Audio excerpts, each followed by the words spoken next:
Hello guys, आज हम पढ़ने वाले हैं समकालीन विश्व राजनीति का सेकंड टॉपिक, सत्ता के वैकल्पिक केंद्र, जो कि ये टॉपिक का रिवीजन है। हम इस टॉपिक को पहले क्लास के अंदर पढ़ चुके हैं। रिवीजन बहुत महत्वपूर्ण होता है, किसी भी टॉपिक का रिवीजन से ही अपना टॉपिक कंप्लीट होता है। ओके गाइस, तो देखते हैं टॉपिक क्या कहता है।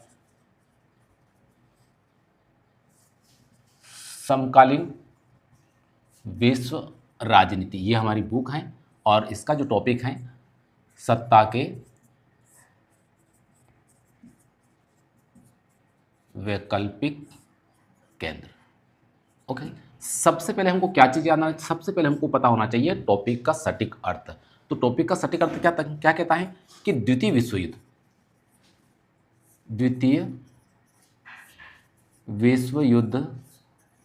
के बाद, द्वितीय विश्व युद्ध के बाद पूरी जो दुनिया है वो दो खेमों में बढ़ गई थी। एक तरफ अमेरिका और दूसरी तरफ सोवियत संघ। टॉपिक बहुत सरल है, बहुत सरल के साथ साथ अगर यूँ कहूँ मैं कि आपके आने वाली अगर कंपटीशन के एग्जाम है 12वीं के बाद, उसके लिए भी बहुत ही महत्वपूर्ण है, क्योंकि इसमें सारे फैक्ट हैं जो बहुत महत्वपूर्ण है, जो एक स्टूडेंट को पता होना ही चाहिए। ओके गाइस, अब ये दोनों जो महाशक्तियाँ उभर कर आई थी, इन दोनों महाशक्तियों के अलावा कब, जब जो शीत युद्ध था, क्या चल रहा था? शीत युद्ध। अपना अमेरिका और सोवियत संघ के बीच क्या चल रहा था? शीत युद्ध। शीत युद्ध के दौरान या यूं कहूं कि सोवियत संघ के अंत के बाद, सोवियत संघ के अंत के बाद विश्व पटल पर, काय पे? विश्व पटल पर जो राष्ट्र, विश्व पटल पर राष्ट्र और संगठन क्या है? उभर कर आए।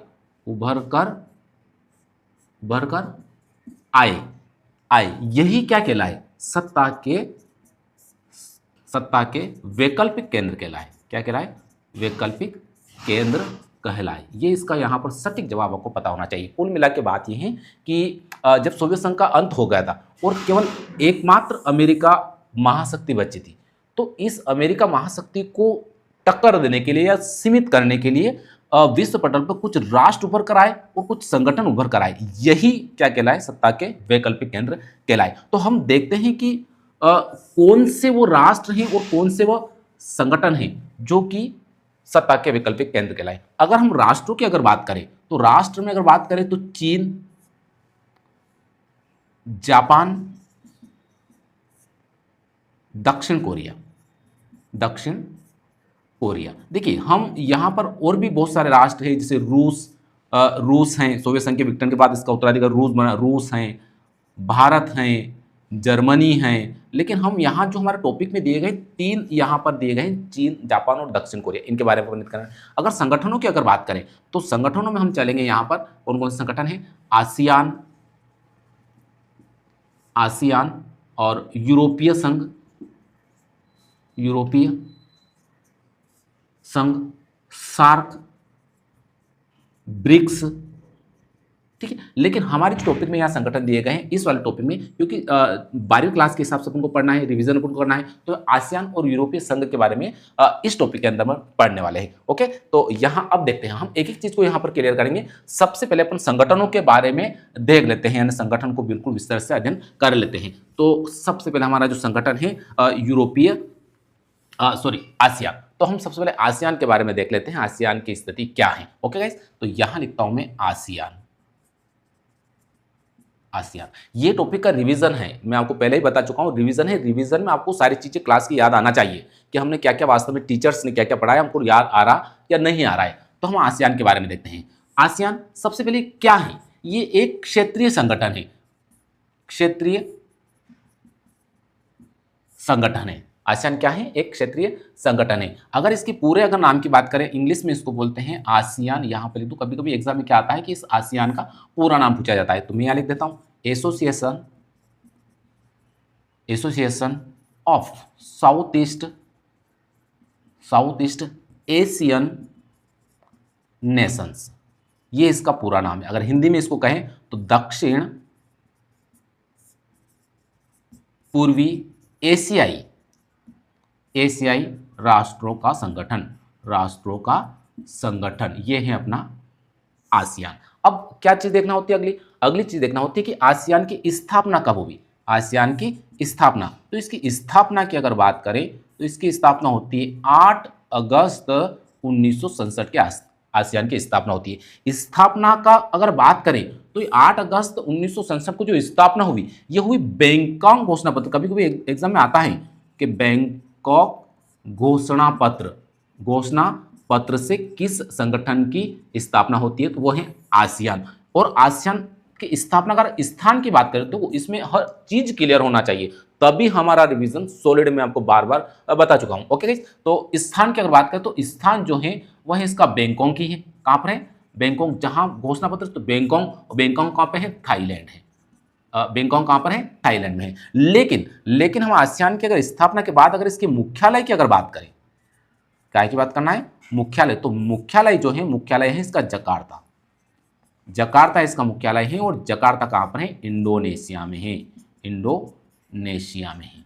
ओके, ये बात आपको यहां क्लियर हो जाना चाहिए। अब देखते हैं अपन यहां पर आसियान के यहां उद्देश्यों की बात कर लेते हैं। हम किसकी बात करते हैं? आसियान के उद्देश्यों की अपन बात कर लेते हैं। तो आसियान उद्देश्य यहां पे देख लेते हैं अपन किसके, आसियान के उद्देश्य क्या है, यानी किस उद्देश्यों को तहत इसकी स्थापना यहां पर हुई थी। तो उद्देश्य की बात करते हैं। तो आसियान का उद्देश्य में अगर नंबर 1 पे अगर देखा जाए, नंबर 1 पे अगर देखा जाए तो आसियान का जो उद्देश्य है वह है सदस्य राष्ट्रों, सदस्य राष्ट्रों में शांति स्थापित करना, स्थापित करना। एग्जाम में आता है, एग्जाम में क्या चीज आता है कि आसियान के उद्देश्य लिखिए आप। कभी कभी 3 नंबर में प्रश्न पूछ लेता है ना। और नंबर 2 पे अगर फिर इसका अपने विकल्प लिखा, विकल्प के बाद इसको वर्णन करना होता है। इसके बाद बात करते हैं तो आर्थिक सहयोग करना, आर्थिक सहयोग करना किसमें? सदस्य राष्ट्रों में।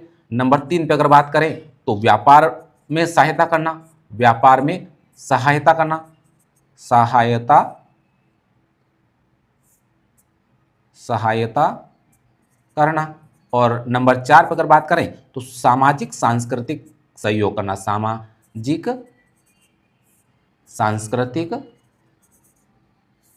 सहयोग करना, सहयोग करना। देखिए हमने यहां पर आपको बता दिया कि ये आसियान के उद्देश्य हैं, लेकिन बात होती है कि सदस्य राष्ट्रों में, तो यानी कि एक बात और बच जाती है कि आखिरकार इस आसियान जो है, ये जो क्षेत्रीय संगठन है, इसके सदस्य राष्ट्र कितने हैं, ये भी हमें पता होना चाहिए। बहुत हम देखिए, हम अगर कोई भी टॉपिक कितनी ही बार अपन पढ़ लेंगे, उसको याद कर लेंगे, लेकिन भूल जाएंगे। हमको उसको लिख लिख कर याद करना पड़ेगा। तो इसलिए मैं पूरी चीजें बार बार लिखता हूं। आपको जो टॉपिक पढ़ाया है और रिवीजन में भी मैं लिख रहा हूं, आपको स्टोरी जैसे सुना नहीं रहा हूं। सुनाने से क्या एकदम वो दिमाग से स्लिप हो जाती है, गायब हो जाती है। लेकिन लिखा हुआ जो आप बार बार देखेंगे तो 100% आपको याद रहना है। ओके, तो हम देखते हैं आसियान के सदस्य राष्ट्र कितने हैं, सदस्य राष्ट्र कितने हैं। तो इसमें भी 2 चीजें हैं। जब इसकी स्थापना हुई थी, क्या हुई थी? स्थापना हुई थी। स्थापना के समय, स्थापना के समय इसमें 5 देश थे। कितने थे? 5 राष्ट्र इसमें शामिल थे। और अगर वर्तमान की अगर बात करें कि वर्तमान में आसियान में कितने देश हैं, तो वर्तमान में यहाँ पर 10 देश हैं। 10 ही देशों के नाम मैंने क्या कहा, मैं अगर डायरेक्ट बोलूंगा 5 राष्ट्र, 10 राष्ट्र और नहीं लिखूंगा तो कोई मतलब नहीं, रिवीजन का कोई मतलब नहीं है। तो हम सबसे पहले लिखते हैं यहाँ पर इन राष्ट्रों के नाम। तो सबसे पहले बात करते हैं अपन इसका, कहाँ पर इसका स्थापना? थाईलैंड में हुआ था, है ना। और इसका जो क्या बोलते हैं उसको, मुख्यालय कहाँ है? मुख्यालय कहाँ है? मुख्यालय कहाँ है बताइए? इंडोनेशिया में, इंडोनेशिया में इसका मुख्यालय है। इंडोनेशिया, मलेशिया, सिंगापुर, फिलीपींस, ये 5 राष्ट्र जो हैं ये इसके स्थापना के संस्थापक राष्ट्र हैं। कुल मिला के क्या बोलते हैं इसको? संस्थापक राष्ट्र हैं ये 5। लेकिन हमको 10 राष्ट्र चाहिए, तो 5 और कौन से हैं? तो 5 और की बात करेंगे अपन तो एक एक लाइन से चलते हैं। वियतनाम, वियतनाम, लाओस, इसके बाद म्यांमार, म्यांमार, ब्रुनेई, ब्रुनेई और लास्ट है कंबोडिया, कंबोडिया। ये 5 राष्ट्र, यानी 5 + 5 10 राष्ट्र आपको ये याद होना चाहिए। ओके गाइस, तो कहीं ना कहीं ये आपका जो आसियान संगठन है ये एक आर्थिक तेजी से उभरता हुआ एक संगठन है। ओके गाइस, अब इसके बाद देखते हैं अपन आसियान। क्लियर, आपको बात समझ में आ गई? इसके बाद अगला देखते हैं अपन, तो अगला क्या देखेंगे अपन? यूरोपीय संघ। क्या देखेंगे? यूरोपीय संघ देखने वाले हैं। इसके बाद देख लेते हैं अपन यूरोपीय संघ के बारे में। यूरोपीय संघ, सबसे पहले वही बात कि यूरोपीय संघ क्या है, आपको याद आ गया होगा। यूरोपीय संघ क्या है? एक आर्थिक व राजनीतिक संगठन है। ये राजनीतिक संगठन है यूरोपीय यूनियन। इंग्लिश में लिख देते हैं हम यूरोपियन यूनियन, ठीक है। शॉर्ट में इसको क्या बोलते हैं? ईयू। क्या बोलते हैं इसको? ईयू। कभी एग्जाम आता है ईयू क्या है। देखिए, अब इसकी स्थापना की अगर बात करते हैं तो इसकी जो स्थापना हुई थी, वह हुई थी नवंबर 1993 में। किसके तहत? यहां पूछा जाता है, यह होता maastricht संधि। maastricht संधि के तहत, याद होना चाहिए अपन को, maastricht संधि के तहत इसकी क्या हुई थी? स्थापना हुई थी। लेकिन maastricht संधि जो हुई थी वह हुई थी आपका फरवरी 1992 में हुई थी। कब हुई थी? फरवरी 1992 में। आराम से आपको ये चीज यहां पर क्लियर हो गई होगी। अब देखते हैं अपन, अब देखते हैं इसका मुख्यालय कहां पर है। क्या है इसका मुख्यालय? क्योंकि एग्जाम में पूछा जाता है यूरोपीय यूनियन ईयू का मुख्यालय कहां पर है। तो मुख्यालय है इसका ब्रुसेल्स में। कहां पर है इसका? ब्रुसेल्स में इसके मुख्यालय है। अब इसके सदस्य राष्ट्र की बात कर लेते हैं अपन। सदस्य राष्ट्र कितने हैं? सदस्य राष्ट्र की अगर बात करेंगे तो इसमें 27 सदस्य हैं इसके, यानी कि 27 देश यूरोपीय यूनियन में शामिल हैं। यहां पर एक बात और आपको पता होना चाहिए कि यहां पर 2020 में जो ब्रिटेन है, कौन सा? ब्रिटेन जो राष्ट्र है वह इससे अलग हो गया। क्या हो गया? इससे अलग हो गया। क्योंकि एग्जाम में कभी पूछ ले कि यूरोपीय संघ से अलग होने वाला राष्ट्र कौन सा है, बिल्कुल पता होना चाहिए आपको। ब्रिटेन कब हुआ? 2020 में हुआ, कोई कंफ्यूजन नहीं है। ओके गाइस, अब आगे चलते हैं अपन। आगे देखते हैं कि इसके आखिरकार ये जो यूरोपीय संघ है इसके उद्देश्य क्या है। उद्देश्य की बात कर लेते हैं अपन। यहाँ पर उद्देश्य की अगर बात कर ले तो उद्देश्य में क्या है? फ्री ट्रेड यानी कि मुक्त व्यापार। बिल्कुल आपको व्यापार करना है इन देशों में, आइए जाइए घूमिए, कोई व्यापार करिए, कोई परेशानी नहीं है। फ्री मूवमेंट, ठीक है। यानी इसमें फ्री वीजा है आपको। सदस्य राष्ट्र जितने भी हैं, आप कोई भी वहाँ के नागरिक हैं उनको फ्री वीजा मिलता है, कोई वीजा का चार्जेस नहीं है। बहुत ही शानदार चीज़ें हैं। इसके बाद वो तो चीज़ है आर्थिक सहयोग, ये यहाँ पर मेन है ही सरी, है ना। व्यापार को बढ़ावा देना, ये भी इसका यहाँ पर उद्देश्य है ही सरी, बढ़ावा देना। इसके सामाजिक सांस्कृतिक सहयोग करना, जो जिस प्रकार से आसियान के उद्देश्य है वो भी यहाँ पर है। लेकिन मेन इसमें चीज़ें फ्री ट्रेड और फ्री मूवमेंट यहाँ पर बहुत ही महत्वपूर्ण है। इसके बाद आगे चलते हैं अपन, है ना। आगे चलते हैं तो देखते हैं कि जो यूरोपीय संघ है, ये यहाँ पे इसको रब कर देता हूँ, आप इसको लिख भी लीजिए साथ साथ। अब ये जो यूरोपीय संघ जो है, इसको यहाँ से मिटा देते हैं जो अच्छा रहेगा। ये जो यूरोपीय संघ है, इस यूरोपीय संघ की खुद की मुद्रा है। क्या है? खुद की मुद्रा है, जिस मुद्रा का नाम है यूरो। क्या नाम है? यूरो है। और खुद की मुद्रा के साथ इसका खुद का ध्वज भी है। क्या? इसका ध्वज भी है। ध्वज यानी कि ध्वज जो नीले रंग की, कभी कभी एग्जाम में आता है कि ध्वज के बारे में बताइए, तो नीले रंग की पृष्ठभूमि में सोने के 12 सितारे, इसके सोने के 12 सितारे हैं। ये इसका यहां पर ध्वज है, सोने की, यानी गोल्ड की बात हो रही है। कौन सी? गोल्ड, जो बहुत महंगा है भी, है ना। तो सोने के 12 सितारे। अब एक बात और यहां पे पूछी जाती है, जो यहां पर इसके जो सोने के 12 सितारे हैं ये किसके प्रतीक हैं? ये बात भी आपको पता होना चाहिए। तो जो प्रतीक है ना, ये किसके प्रतीक है? ये प्रतीक है यहां पर समर्पण के। समर्पण,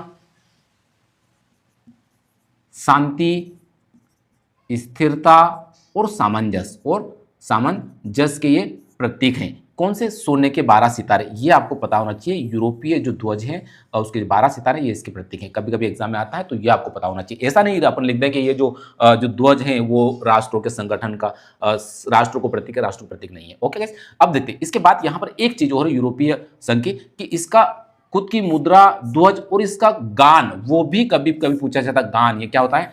इसका जो गान है वो भी यहाँ पर पूछा जाता है। ओके गाइस, इसका गान है ओड ओड टू जॉय। ये आपको पता होना चाहिए, कभी कभी एग्जाम में ये भी पूछा जाता है ये किसका गान है। ओके गाइस, तो यहाँ पर लगभग यूरोपीय संघ के बारे में आपको इतनी चीजें यहाँ पता होना चाहिए रिवीजन में।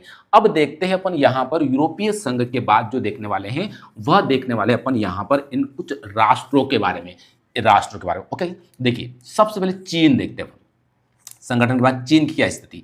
तो चीन की अगर बात करें तो ये सबसे तेज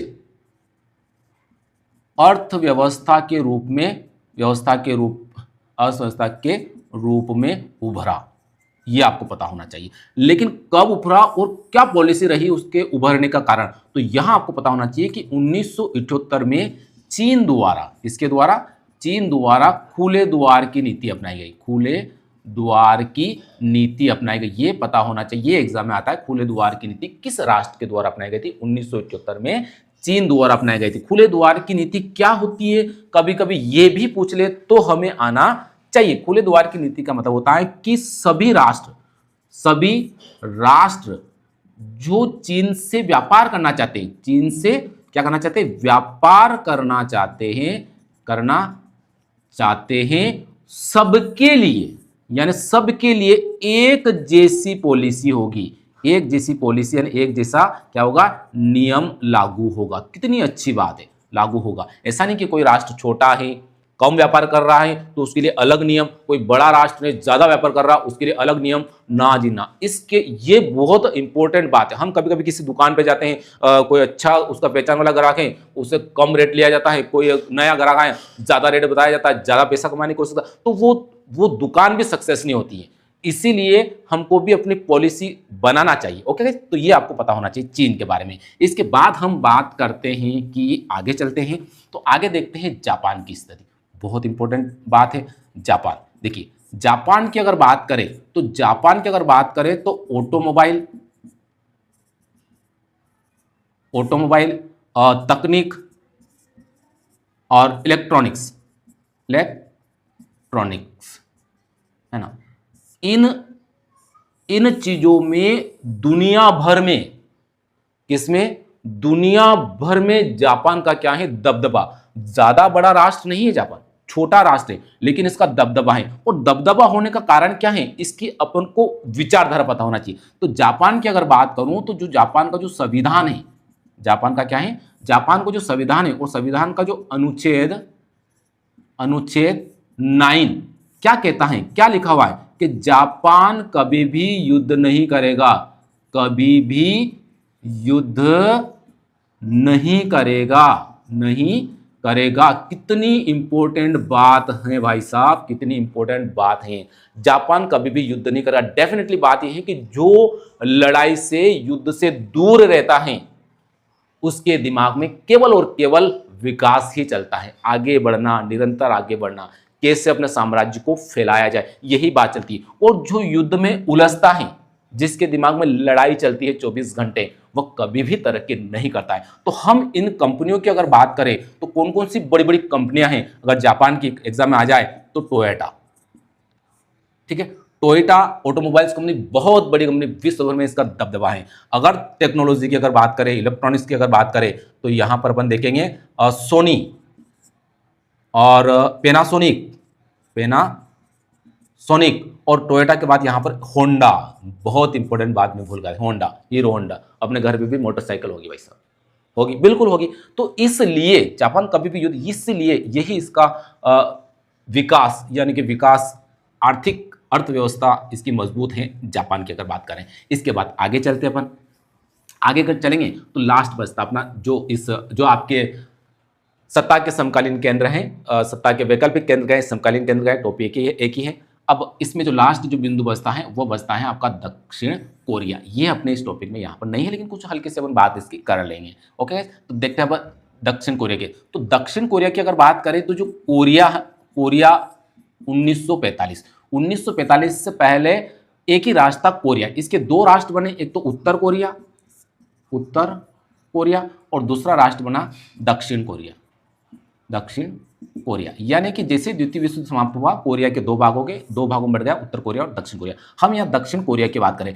जिस प्रकार से जापान की स्थिति है उसी प्रकार से दक्षिण कोरिया की स्थिति है। इसका भी ऑटोमोबाइल्स टेक्नोलॉजी में पूरा विश्व भर में इसका दबदबा है। कैसे? तो हम इसकी कंपनियों की यहाँ पर बात वही करते हैं, हमको कंपनियों की को पता होना चाहिए दक्षिण कोरिया की। तो कंपनी की अगर बात करेंगे यहाँ पर, तो बहुत, अगर आपके हर घर में, यूं कहूँ तो मेरे घर में भी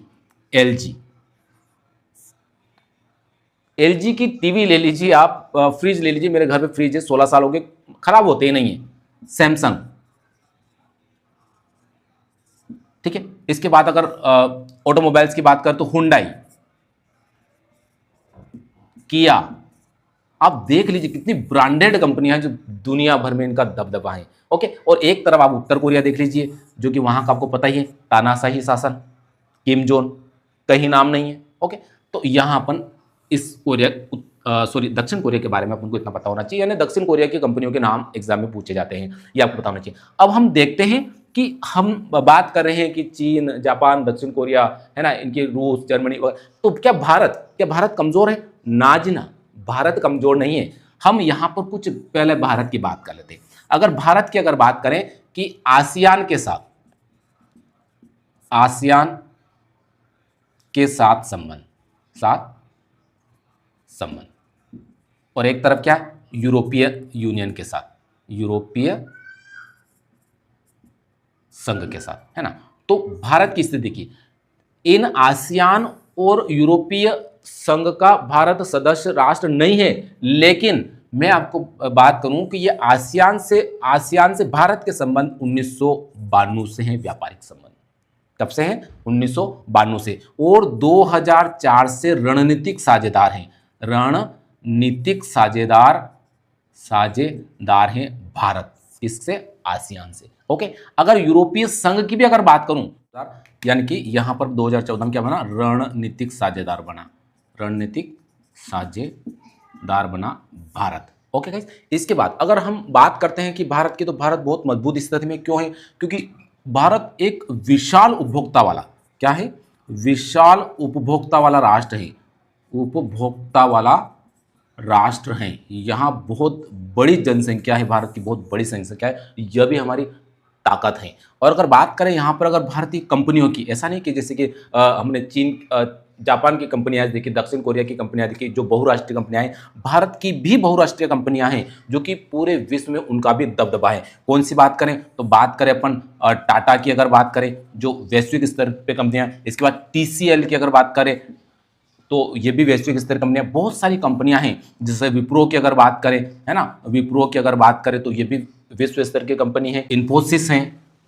इन्फोसिस हैं। और अगर टेलीकॉम में अगर बात करें तो भारतीय एयरटेल आपको पता ही है कि एयरटेल जो अब भारत ही नहीं, लगभग अफ्रीका के 14 देशों में व्यापार करती हैं। इसके बाद एयरटेल की अगर बात करें तो रिलायंस की जियो हैं, है ना, कहीं भारतीय कंपनियां हैं। हालांकि आइडिया भी भारतीय कंपनी थी, लेकिन उसका जो ब्रिटिश कंपनी जो वोडाफोन है उसके साथ उसका विलय हो गया है। तो कहीं ना कहीं भारत की भी जो कंपनियां हैं, बहुराष्ट्रीय कंपनियां हैं, जो वैश्विक स्तर पर इनका दबदबा है। एक और बात मैं आपको ये बता दूं यहाँ पर कि जो भारत की जो अर्थव्यवस्था है, जिस वैश्विक अर्थव्यवस्था की अगर बात करें तो नंबर 1 पे अपना यूएसए है। क्या है? यूएसए नंबर 1 पे इसकी अर्थव्यवस्था है। अगर 2 पे अगर बात करें तो चीन की अर्थव्यवस्था नंबर 2 पे है वैश्विक।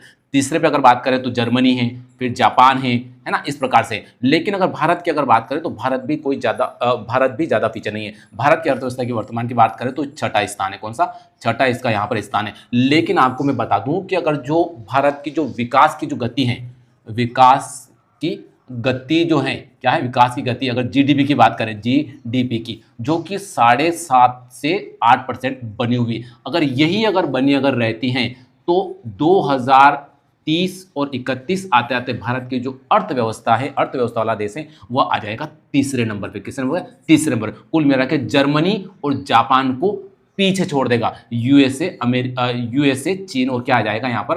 भारत यहाँ पर आ जाएगा। कहीं ना कहीं भारत भी वर्तमान बहुत मजबूत स्थिति में है। ओके गाइस, तो आपको टॉपिक क्लियर समझ में आ गया होगा। मिलता है नेक्स्ट वीडियो में। धन्यवाद।